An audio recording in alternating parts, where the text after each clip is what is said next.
معراج کے دولہ میرے نبی، سبحان اللہ، معراج کے دولہ میرے نبی، سبحان اللہ، ایک بار ہوا دیدار جسے معراج میرے اور آپ کے آقا و مولا حضور نبی رحمت صلی اللہ علیہ وسلم کا دوسرا بڑا معجزہ ہے۔ سب سے بڑا معجزہ جو حضور کو عطا کیا گیا وہ معجزہ قرآن ہے۔ معجزہ ایسے خرق عادت امر کو کہتے ہیں جو عقل انسانی کو عاجز کر دے۔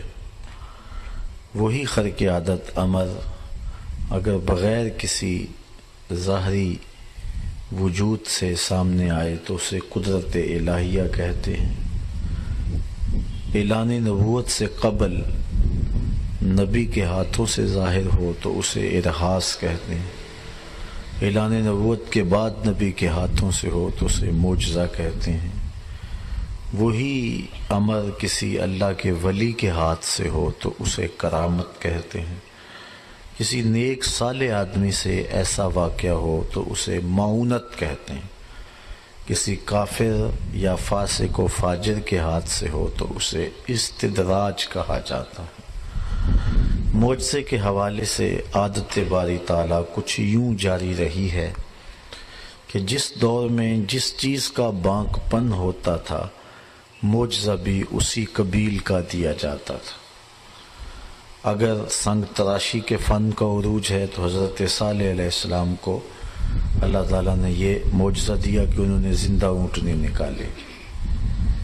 اگر طب کا عروج ہے تو حضرت عیسیٰ علیہ السلام نے یونانی طب کے اس بانک پن کے زمانے میں نابینوں کو آنکھیں اور کوڑیوں کو شفا عطا فرمائی اللہ کے حکم اور اذن سے، اور مردوں کو ٹھوکروں سے زندہ کیا۔ اگر جادوگری کا دور ہے تو حضرت موسیٰ علیہ السلام نے جو عصا چھوڑا وہ سانپ بن گیا اور سارے سانپ ان کے نگل گیا، اور جب سمٹا تو ڈنڈے کا ڈنڈا، نہ قد بڑا نہ وزن بڑا نہ حجم بڑا۔ جب حضور تشریف لائے تو زبان و بیان کا دور تھا۔ سب سے بڑا معجزہ جو حضور کو عطا کیا گیا وہ معجزہ قرآن ہے۔ پھر کہا گیا لاؤ اس کی مثل ایک سورت بھی لا کے دکھاؤ۔ انہوں نے زور لگا لیا لیکن قرآن کا مقابلہ نہ کر سکے۔ تیرے سامنے یوں دبے لچے فصحا عرب کے بڑے بڑے، کوئی جانے کہ منہ میں زبان نہیں بلکہ جسم میں جان نہیں۔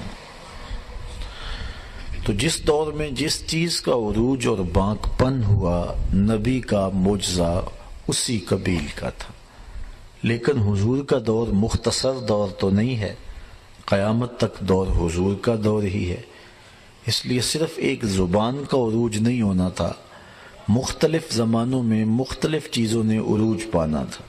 اس لیے اللہ نے اپنے نبی کو ایک نہیں کئی معجزات دیے۔ پھر ہر دور کی اٹھان دیکھ لیں اور نبی علیہ السلام کے معجزات کی فہرست دیکھ لیں، آپ کو ہر دور کے فخر کا سر توڑتا ہوا کوئی نہ کوئی معجزہ ضرور نظر آئے گا۔ لیکن دو دور حضور کے انتہائی اہم تھے۔ ایک جب تشریف لائے زبان و بیان کا عروج تھا، قرآن دیا گیا۔ ایک قرب قیامت کا دور، انسان نے سائنسی ترقی کرنی تھی، اپالو کے ذریعے چاند پر جانے کی باتیں کرنی تھی، مریخ پہ سفر کی تیاریاں ہونی تھی۔ دوسرا بڑا معجزہ معراج دیا کہ سائنسدان الٹی چھلانگیں بھی لگاتے پھریں، وہاں ان کا تصور بھی نہیں جا سکتا جہاں میرے نبی کے قدم چلے گئے۔ کوئی حد ہے ان کے عروج کی، بلغ العلاب کمال ہے۔ آج پتہ نہیں ہو گیا کیا کہ لوگ ترازو گاڑ کے میرے نبی کو تولنے بیٹھ گئے۔ اس کو تول رہے ہیں جو تولا نہیں جا سکتا، اس کو ناپ رہے ہیں جسے ناپا نہیں جا سکتا۔ ان بلندیوں تک پہنچے جہاں کا تصور بھی نہیں ہو سکتا۔ ابو الحسن رفاعی ایک بزرگ ہوئے ہیں، کہتے ہیں میں نے روحانی طور پہ پرواز کی، حتی صعدت تو فی الفوقانیات، یہاں تک کہ بہت اونچا چلا گیا۔ وہاں جا کر کے میں نے دیکھا کہ آواز آئی اے ابو الحسن رفاعی کدھر آ رہے ہو؟ تو میں نے کہا مالک معراج کی رات جس عرش پہ محبوب کے قدم آئے تھے میں اس کی تلاش میں نکلا ہوں۔ تو آواز آئی ارجع لا وصول لک، ابو الحسن پلٹ جاؤ، تم کروڑوں سال بھی پرواز کرو، جس عرش کی چھاتی پہ محبوب کے قدم آئے ہیں وہاں تمہارا خیال بھی نہیں پہنچ سکتا۔ جس نبی کے قدم اتنے اونچے ہیں اس نبی کا سر کتنا اونچا ہو، کوئی حد ہے ان کے عروج کی، بلغ العلا بکمالہ، وہ بلندیاں نصیب ہوئیں کہ تصور بھی نہیں ہو سکتا۔ تو معراج میرے اور آپ کے آقا و مولا کا دوسرا بڑا معجزہ ہے، چونکہ یہ ایک ایسا معجزہ ہے کہ عقل انسانی معترض ہوتی، کیسے ہوا، ایک جسم کیسے چلا گیا، اتنا طویل فاصلہ چند لمحوں میں کیسے طے ہوا، یہ عجائب قدرت کیسے دیکھے، کیسے ہوا، عقل نے بات کرنی تھی۔ تو اللہ تعالیٰ جل شانہ نے فرمایا سبحان الذی اسریٰ بعبدہ، پاک ہے وہ ذات۔ حضرت طلحہ سے روایت ہے، تسبیح یعنی سبحان کا معنی تنزیہہ عن کل سوء، اس کا معنی ہے اللہ ہر نقص، ہر کمی، ہر کجی سے پاک ہے۔ تو وہ دعویٰ کرتا ہے کہ میں لے کے آؤں۔ یہ جو آنا جانا یہ ہماری اصطلاح ہے، سائنس کی زبان میں، فلسفے کی زبان میں اسے حرکت کہتے ہیں۔ سائنس کہتی ہے حرکت ہوئی، اور اس کے لیے وہ کہتی ہے کہ حرکت کس نے دی، حرکت کس کو دی، حرکت کب ہوئی، حرکت کیوں ہوئی، حرکت جو ہے وہ کہاں سے ہوئی، حرکت کہاں تک ہوئی۔ یہ سائنس کے سوال ہیں، وہ جو ہے وہ بال کی کھال ادھیڑنے والے ایک ایک چیز کی تفصیل پوچھتی ہے۔ متحرک کون تھا، محرک کون تھا، زمان حرکت کیا ہے، مبدأ حرکت کیا ہے، منتہائے حرکت کیا ہے، وجہ حرکت کیا ہے، زمان حرکت کیا ہے، یعنی سائنس پوچھتی۔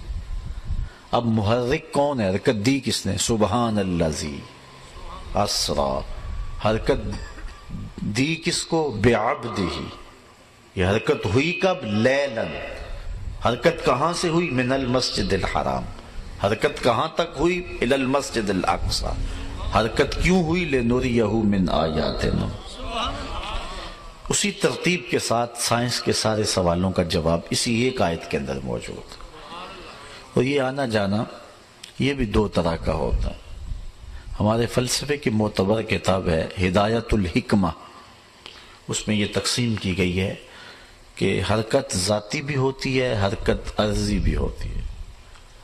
آپ چلتے ہیں یہ آپ کی حرکت بھی ذات ہے، لیکن آپ گاڑی پہ بیٹھے ہوئے ہیں، چل گاڑی رہی ہے لیکن ساتھ آپ بھی جا رہے ہیں، تو گاڑی کی حرکت ذاتی ہوگی اور آپ کی حرکت بالعرض ہوگی۔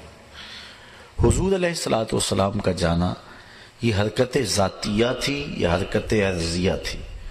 تو علماء نے اس کو مراحل میں تقسیم کیا۔ مسجد حرام سے لے کے مسجد اقصی تک یہ پہلا مرحلہ ہے، مسجد اقصی سے لے کر کے پہلے آسمان تک یہ دوسرا مرحلہ ہے، پہلے آسمان سے لے کر ساتویں آسمان تک یہ تیسرا مرحلہ ہے، ساتویں آسمان سے لے کے سدرہ تک یہ چوتھا مرحلہ ہے، سدرۃ المنتہا سے لے کر کے رف کی منتہائے پرواز تک یہ پانچواں مرحلہ ہے، اور جہاں رف کی منتہائے پرواز ہوئی وہاں سے نہ جانے کہاں تک یہ جو ہے اس کا چھٹا مرحلہ ہے۔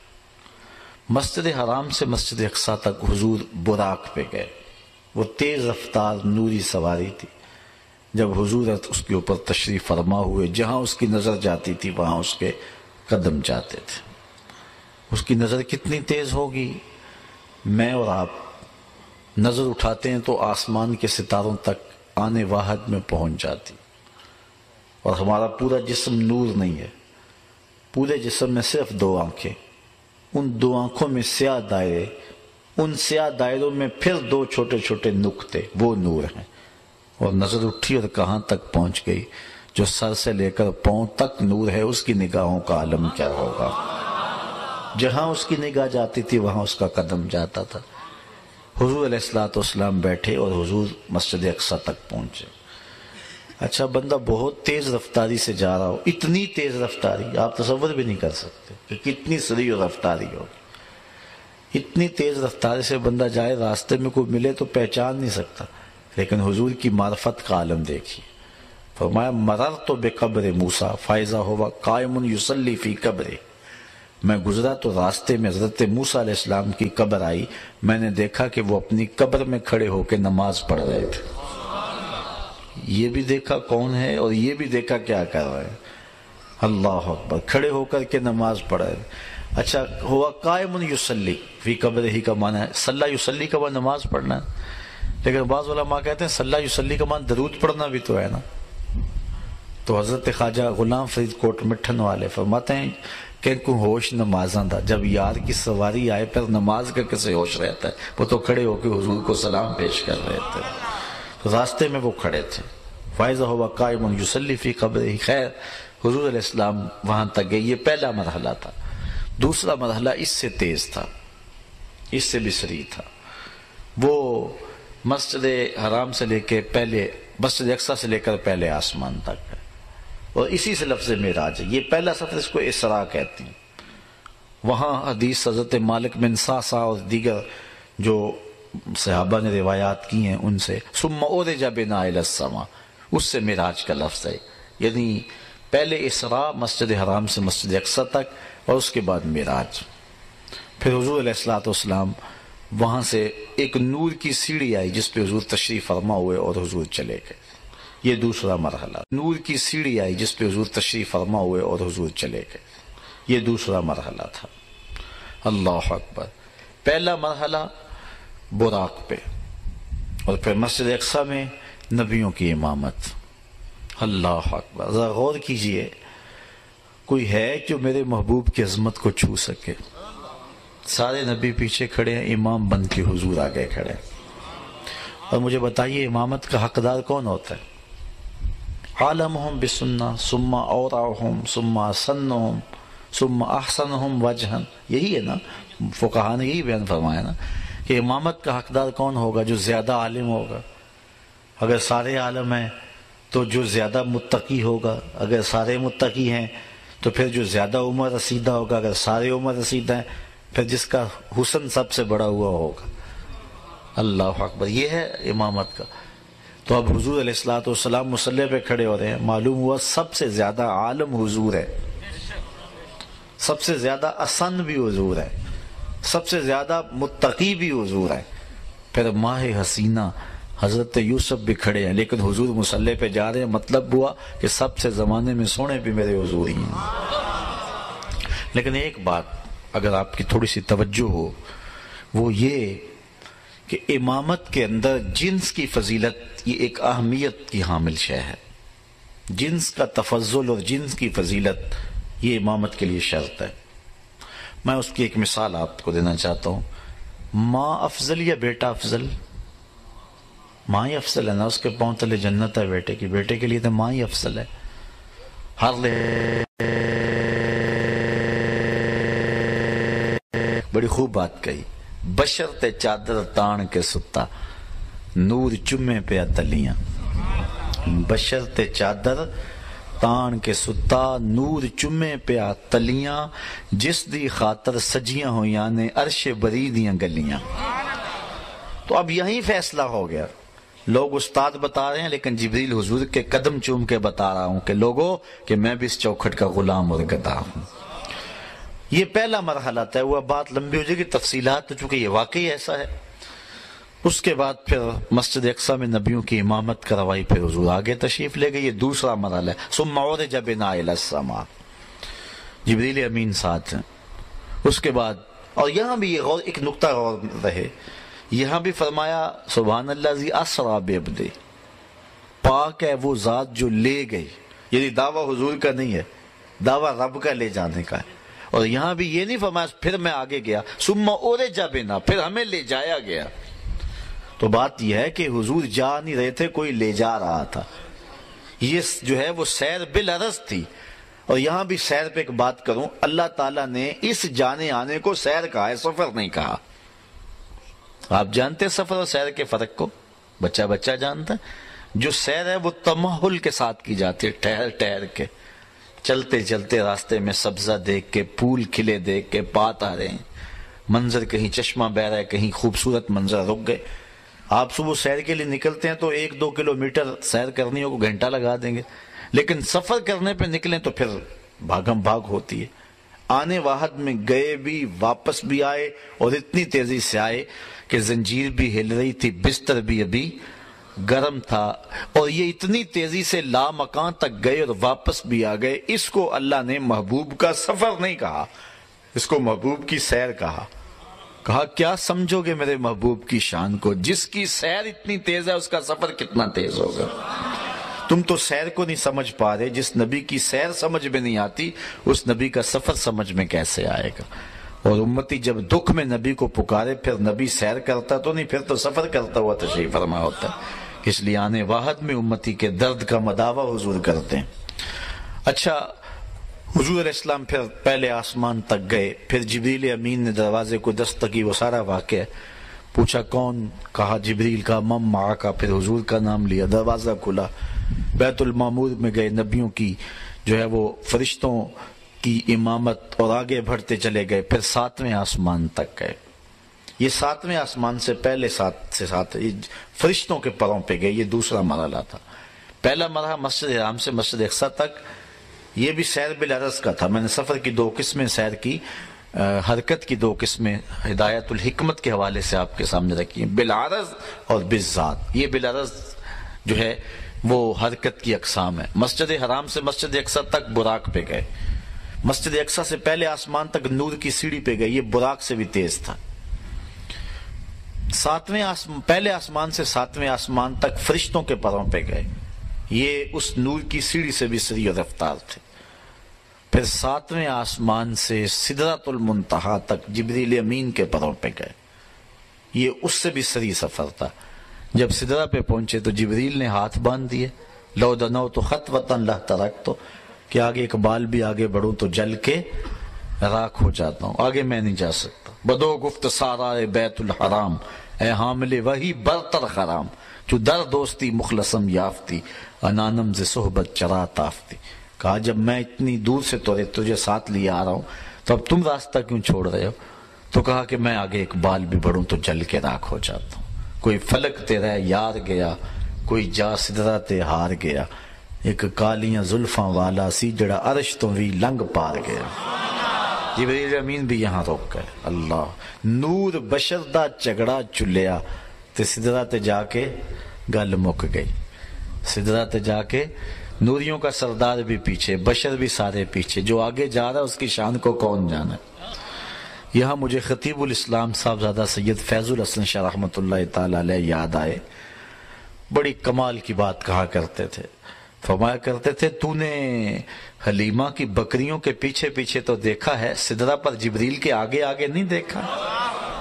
اور اقبال کہتا ہے تو نے یوسف کو کنویں میں دیکھا تو کیا دیکھا، تو نے یوسف کو کنویں میں دیکھا تو کیا دیکھا، ارے نادان جو مطلق تھا مقید کر دیا تو نے۔ تو ابھی تک کنویں میں دیکھ رہا ہے، اور وہ تو تخت مصر کا بادشاہ بھی بنا ہوا ہے اور تاج بھی پہن چکا ہے۔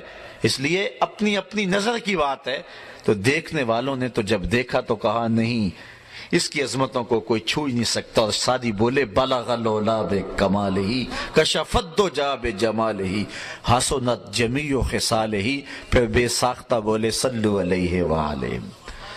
اب جبریل بھی پیچھے رہ گئے، یہ مرحلہ بھی سیر بالعرض کا تھا۔ اب حضور سدرہ سے آگے بڑھے، آگے ایک نوری سبز تخت آیا جسے رف رف کا نام دیا گیا، حدیث میں اس کا ذکر آتا ہے رف رف کے نام سے۔ اور پھر وہ کہاں تک گیا؟ اللہ اکبر، اعلیٰ حضرت سے پوچھئے، فرماتے ہیں رف رف تیرا فر فر گیا۔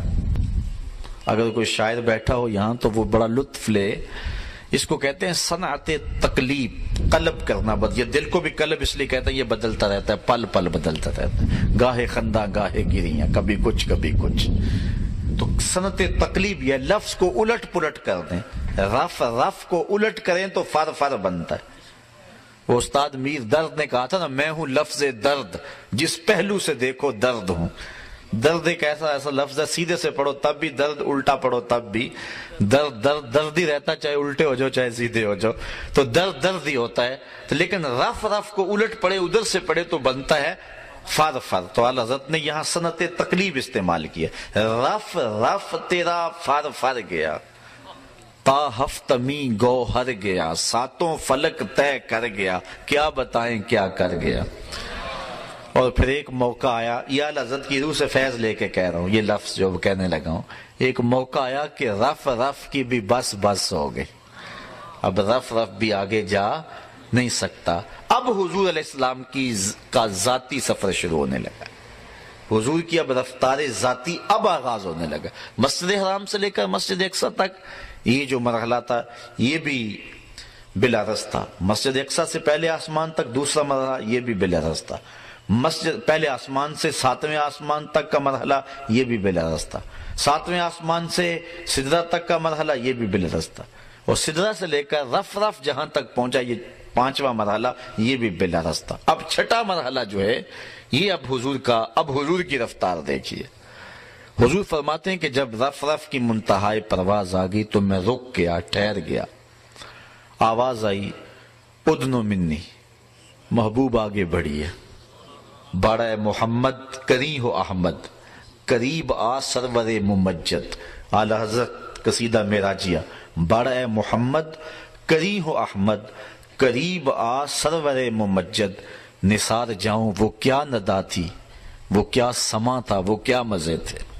یہ آواز آ رہی ہے کہ حضور آگے بڑھیے۔ حضور فرماتے ہیں میں ڈرتے ڈرتے جھجکتے جھجکتے، کیوں؟ جلال و حیبت کا سامنا تھا، جمال و رحمت ابھارتے تھے، چونکہ اللہ کے حضور عبد جا رہے تھے نا۔ یہ جو لوگ کہتے ہیں کہ حضور جو ہے وہ سنے جوڑے عرشوں پہ چلے گئے، اعلیٰ حضرت نے اس کی تردید کی، یہ نہیں کہنا چاہیے، چونکہ ادب کا تقاضا ہے۔ آپ اگر آتے ہیں مسجد میں تو نالین نہیں اتار لیتے، جوتے نہیں اتار لیتے، کیا حضور سے تصور کرتے ہیں کہ اللہ کے حضور جا رہے ہیں یوں جا رہے ہیں؟ حضور نالین اتار لیے تھے۔ تو حضور علیہ السلام آگے گئے ادب کے تقاضوں میں، تو حضور علیہ السلام جو ہے وہ قدم اٹھائے آگے، ڈرتے جھجکتے لیکن رحمتیں ابھار رہی تھی۔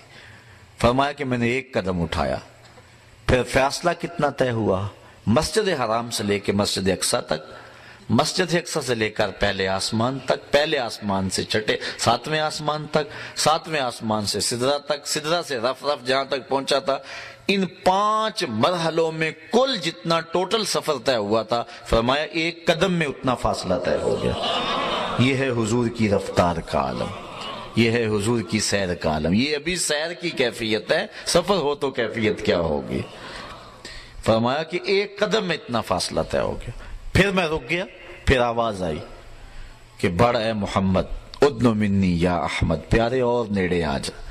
حضور فرماتے ہیں پھر میں نے دوسرا قدم اٹھایا، پہلے قدم سے لے کر کے سدرہ سے مسجد حرام سے لے کر کے پہلے قدم تک جتنا فاصلہ 5 مرحلوں میں طے ہوا، ایک قدم میں فاصلہ طے ہوا۔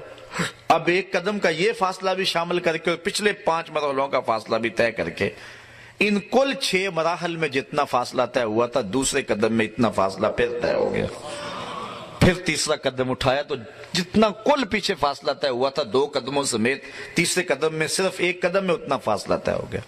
یہ آواز آتی رہی، قدم بڑھتے رہے، حتیٰ کہ 70,000 مرتبہ آواز آئی اور قدم اٹھتے رہے۔ پھر کہاں تک پہنچے؟ اللہ اکبر!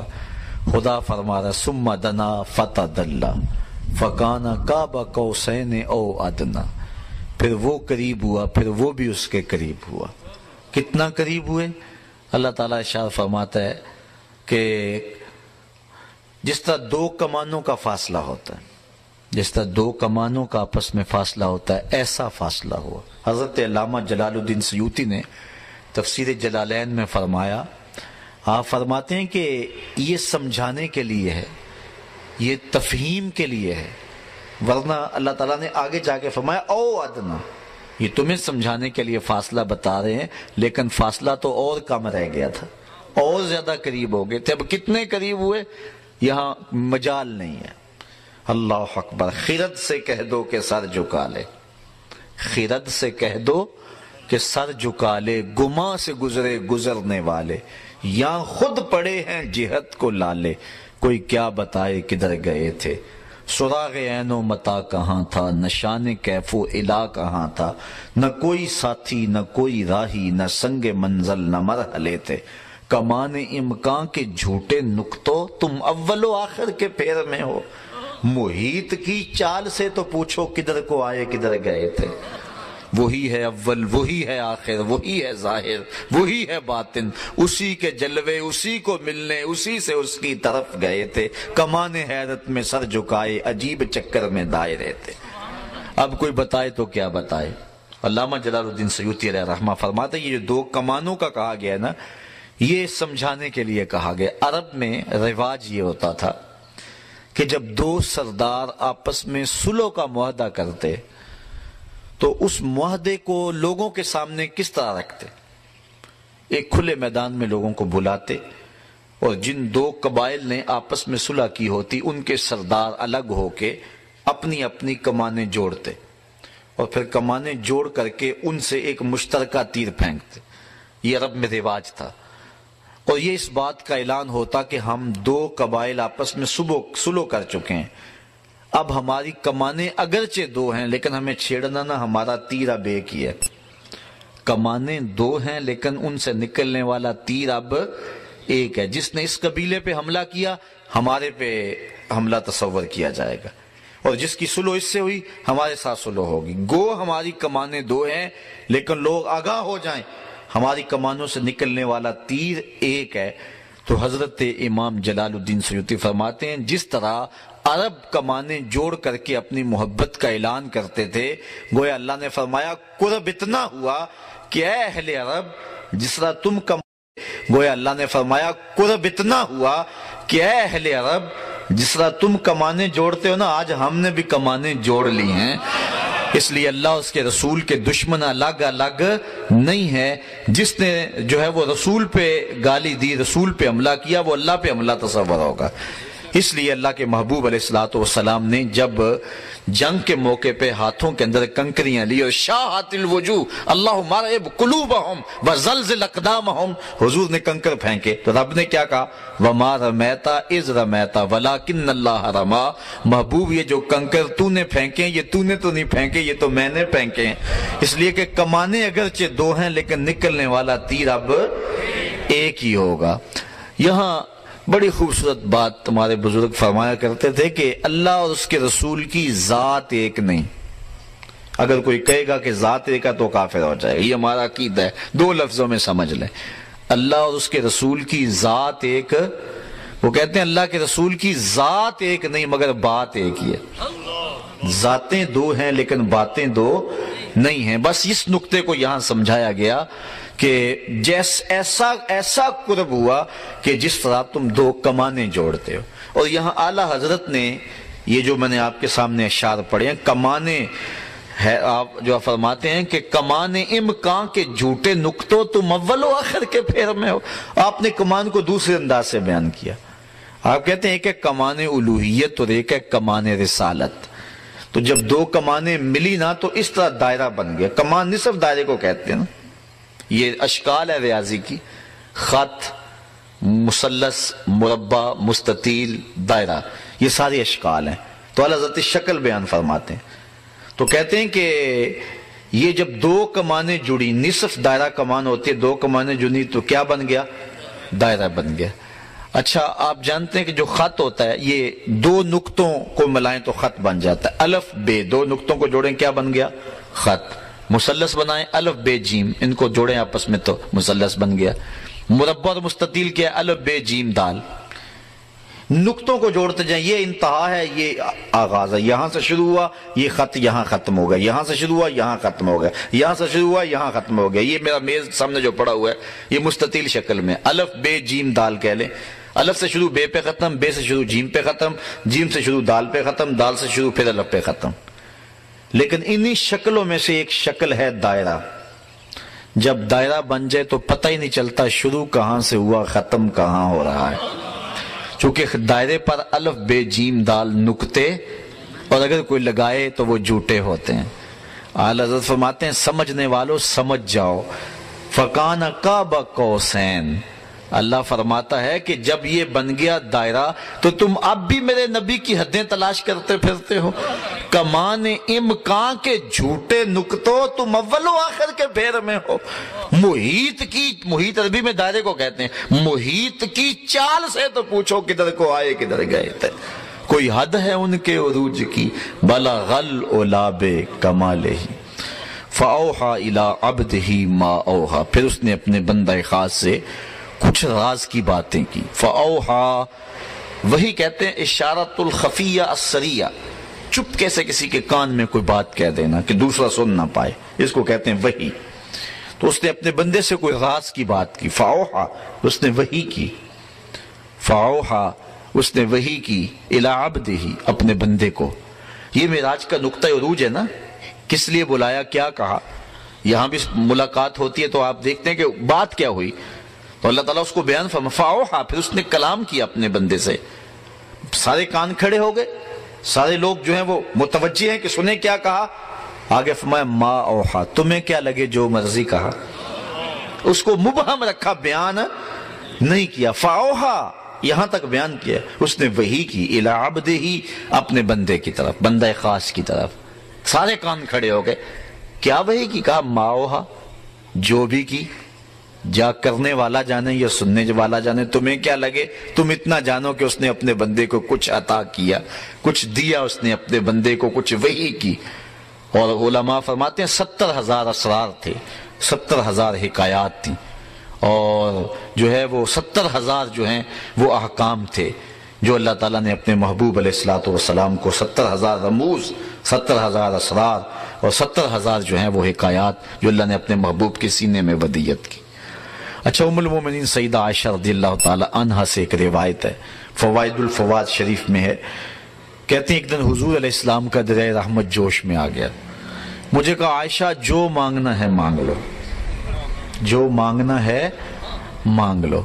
میں نے عرض کی حضور اگر اجازت ہو تو اپنے باپ سے مشورہ نہ کر لوں، دریائے رحمت جوش میں ہے اور کہا جو مانگنا ہے مانگ لو، موقع بڑا اہم ہاتھ میں آیا ہے، تو اگر آپ اجازت دیں تو اپنے والد حضرت ابو بکر صدیق سے مشورہ نہ کر لوں؟ کہا جاؤ ان سے پوچھ لو۔ حاضر ہوئی دریائے رحمت جوش میں، محبوب نے فرمایا کہ عائشہ جو مانگنا ہے مانگ لو، مجھے بتایا جائے کہ میں حضور سے کیا مانگوں۔ فرمایا عائشہ حضور سے عرض کرنا کہ معراج کی قربت خاص میں اللہ نے آپ سے کوئی راز کی باتیں کی تھی، تو ان باتوں میں سے کوئی ایک بات بتا دیں۔ مانگا بھی تو علم مانگا، اور کہا عائشہ سنو میرے سے وعدہ کرو جو حضور بتائیں مجھے بھی آ کے بتانا۔ کہا ٹھیک۔ حاضر ہوئی، حضور نے فرمایا عائشہ مشورہ ہو گیا؟ جی حضور ہو گیا۔ کہا بتاؤ پھر کیا مانگتی ہو؟ کہا حضور معراج کی قربت خاص میں جب آپ گئے تھے تو اللہ نے آپ سے کوئی کلام فرمایا تھا؟ کہا جی۔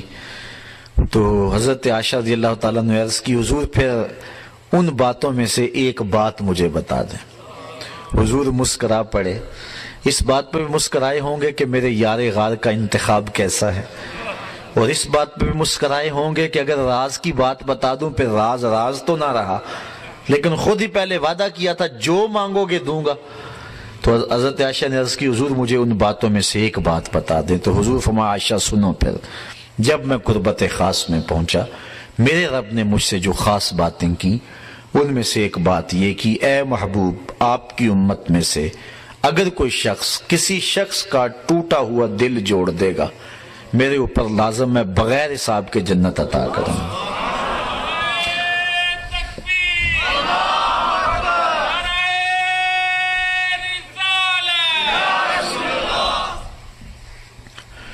اللہ تعالیٰ پر ویسے کوئی شے لازم نہیں ہے، کوئی شے اللہ پہ فرض نہیں ہے، یہ ہمارے قائد کی کتاب میں لکھا ہے، شرح قائد میں، شرح مقاصد میں، خیالی سب کتابوں میں لکھا ہے کہ اللہ پر کوئی شے لازم نہیں ہے، کوئی فرض نہیں اللہ پر، لیکن از خود اپنے اوپر کوئی شے لازم کر لے تو یہ اس کا کرم ہے۔ تو کہا یہ بات میں اپنے اوپر فرض کر لی ہے، لازم کر لی ہے کہ جو شخص کسی شخص کا ٹوٹا ہوا دل جوڑ دے بغیر حساب کے اسے جنت عطا کروں گا۔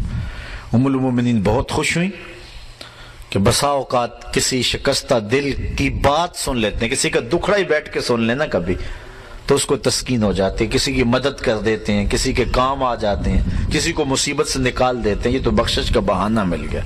اپنے والد گرامی کے پاس حاضر ہوئی. کہا ہاں عائشہ حضور سے پوچھا؟ جی پوچھا. کیا بتایا حضور نے؟ تو کہا کہ حضور نے یہ بات کہی ہے. ام المومنین بہت خوش تھی، لیکن سیدنا صدیق اکبر نے جب سنا تو زاروں کے تار رونا شروع کر دیا.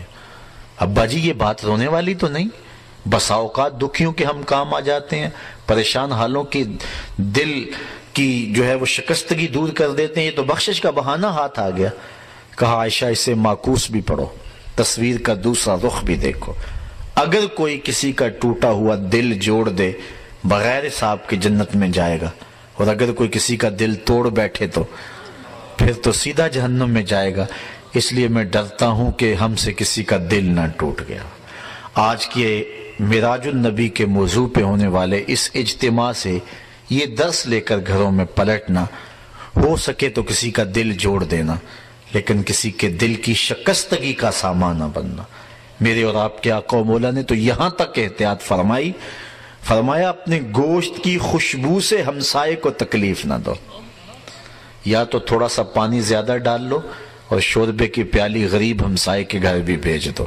اور اگر یہ نہیں کر سکتے تو ایسے زاویے اور ایسے وقت میں کھانا پکاؤ جب ہمسائے کے بچے سو چکے ہوں.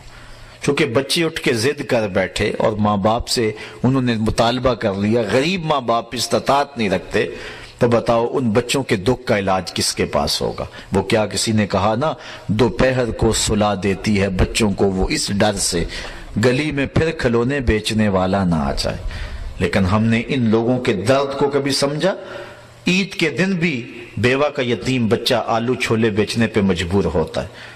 کبھی بسوں کے اوپر چھوٹے چھوٹے بچے پانی بیچتے اور کنڈکٹروں کے دھکے کھاتے ہوئے دیکھیں.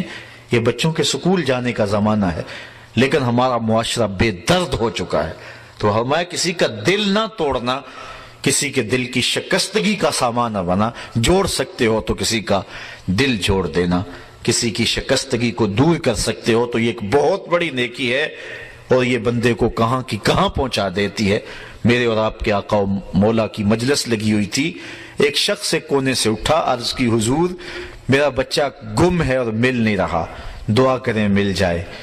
قبل اس سے کہ حضور دعا کے لیے ہاتھ اٹھاتے، مجلس کے دوسرے کونے میں ایک شخص بیٹھا تھا. عرض کی حضور میں ابھی فلاں باغ کے قریب سے گزر کے آیا ہوں، میں نے بچوں کے ساتھ اس کے بیٹے کو کھیلتے ہوئے دیکھا ہے.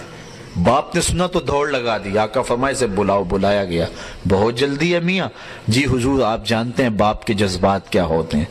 بچے کی ماں لگ تڑپ رہی ہے، ممتا کی ماری ہوئی ماں کو بھی قرار دینا چاہتا ہوں، اور بچے کو دیکھ کے خود بھی آنکھوں کی تسکین کا سامان کرنا چاہتا ہوں. فرمایا ضرور جاؤ، تمہیں روکتا نہیں، لیکن ایک بات میری یاد رکھنا، جب باغ کے کنارے جاؤ بچوں کو کھیلتا ہوا دیکھو، اپنے بچے کو بھی پالو تو بچے کو بیٹا کہہ کے آواز نہ دینا، نام لے کے پکارنا. عرض کی بیٹا کہہ کے پکاروں تو حرج بھی کیا ہے، آخر میرا بیٹا ہی تو ہے. فرمایا تم بچھڑے ہوئے ہو اور تمہارے لہجے میں بلا کا پیار ہوگا، اور تم نہیں جانتے کہ ان کھیلنے والے بچوں میں ہو سکتا ہے کوئی یتیم بچہ بھی کھیل رہا ہو. اور جب تم اپنے بچے کو بیٹا کہہ کے پکارو گے اس کا دل چھدے گا، کلیجہ زخمی ہوگا. آج میرا باپ ہوتا تو مجھے بھی بیٹا کہہ کے پکارتا. یہ اسلام کا مزاج ہے. بیوہ کے سامنے اپنی بیوی سے پیار نہ کرو، غریب کے سامنے اپنی دولت کی نمائش نہ کرو، اور لوگوں کے لیے دل شکستگی کے سامان نہ کرو، لوگوں کے دل جوڑنے کی کوشش کرو. تو کہا عائشہ میرے رب نے مجھ سے جو باتیں کی ہیں ان میں سے ایک بات یہ ہے، آپ کی امت میں سے اگر کوئی شخص کسی کا ٹوٹا ہوا دل جوڑ دے تو میں نے اپنے اوپر لازم کر لیا ہے کہ بغیر حساب کے اس کو جنت عطا فرماؤں گا. اللہ تعالی ہمیں اس معراج کی برکتیں اور حضور علیہ السلام کے سفر کا نور نصیب فرمائے. معراج کا ایک اور تحفہ جو خاص طور پہ حضور علیہ السلام لے کر کے آئے، چونکہ یہاں سبحان اللہ زیاسرا بے عبد ہی ہے نا، یہاں عبدیت کا لفظ استعمال کیا گیا ہے. ملا جیون جو کہ اورنگزیب عالمگیر کے بھی استاد ہیں، انہوں نے تفسیرات احمدیہ میں لکھا ہے کہ یہاں عبد ہی کا جو لفظ استعمال کیا ہے، یہ لفظ جو ہے وہ کیوں استعمال کیا گیا ہے، تو آپ نے اس کی کئی وجوہات بیان فرمائی. تو ایک وجہ یہ بھی بیان فرمائی کہ یہ حضور علیہ السلام کا خود پسند فرمودہ لفظ ہے. وہ کس طرح کہ جب معراج کی خلوت خاص میں پہنچے تو جس طرح حضرت عائشہ سے حضور نے پوچھا نا کہ عائشہ جو مانگتی ہے میں دوں، تو اللہ تعالیٰ نے کہا بما اشرفک یا احمد، اے پیارے محبوب میرے پاس آیا، بتا تجھے کس چیز سے نوازوں، تجھے کس چیز سے نوازوں۔ تو حضرت نبی رحمت صلی اللہ علیہ وسلم نے جو مانگا، اس سے کسی شخص کے سوال سے نا اس کی ذہنیت کا پتہ چلتا ہے۔ کوئی آپ کو پوچھے کہ کوئی سوال کرے کہ جب میں اس سوال سے آپ اندازہ کر سکتے ہیں نا کہ یہ شخص کیا چاہ رہا ہے۔ دولت مانگے گا تو آپ سمجھیں گے دنیا کا بھوک ہے، کوئی عہدہ مانگے گا سمجھیں گے شہرت کا بھوک ہے۔ تو انسان کے سوال سے اس کے ذہن کا پتہ چلتا ہے۔ اس لیے وہ کیا کسی شاعر نے کہا تھا، میرے سوال کی عظمت تو دیکھ ہے ساقی، میرے سوال کی عظمت تو دیکھ ہے ساقی، جام نہ دے حسن طلب کی داد تو دے۔ یعنی سوال سے پتہ چل جاتا ہے کہ یہ شخص کہاں کھڑا ہے۔ تو حضور علیہ السلام کے سوال سے آپ اندازہ لگائیں کہ حضور کی عظمت کیا ہے۔ اللہ اکبر۔ تو کہا بما اشرفک یا احمد، پیارے بتا کیا تجھے تھی۔ تو حضور علیہ السلام نے جو اللہ سے مانگا، بنسبتی الیک شرفنی بالعبودیہ، اے اللہ ساری زندگی میں پکارتا رہا کہ تو میرا رب ہے، آج تو مجھے بندہ کہہ کے پکار دے۔ اور اقبال کہتا ہے متاع بے بہا ہے درد و سوز آرزو مندی، مقام بندگی دے کر نہ لوں شان خدا بندی۔ اور ایک دوسرے مقام پہ کہتا ہے خدائی اہتمام خشک و تر ہے، خدا بندہ خدائی درد سر ہے، ولیکن بندگی استغفر اللہ درد سر نہیں درد جگر ہے۔ تو کہا بنسبتی الیک شرفنی بالعبودیہ، ساری زندگی میں نے کہا کہ تو میرا رب ہے، آج تو بھی تو کہہ دے کہ تو میرا بندہ ہے۔ تو اللہ تعالیٰ نے معراج میں محبوب علیہ السلام کے لیے جو لفظ استعمال کیا، سبحان الذی اسریٰ بعبدہ، اور وہاں سورہ نجم میں بھی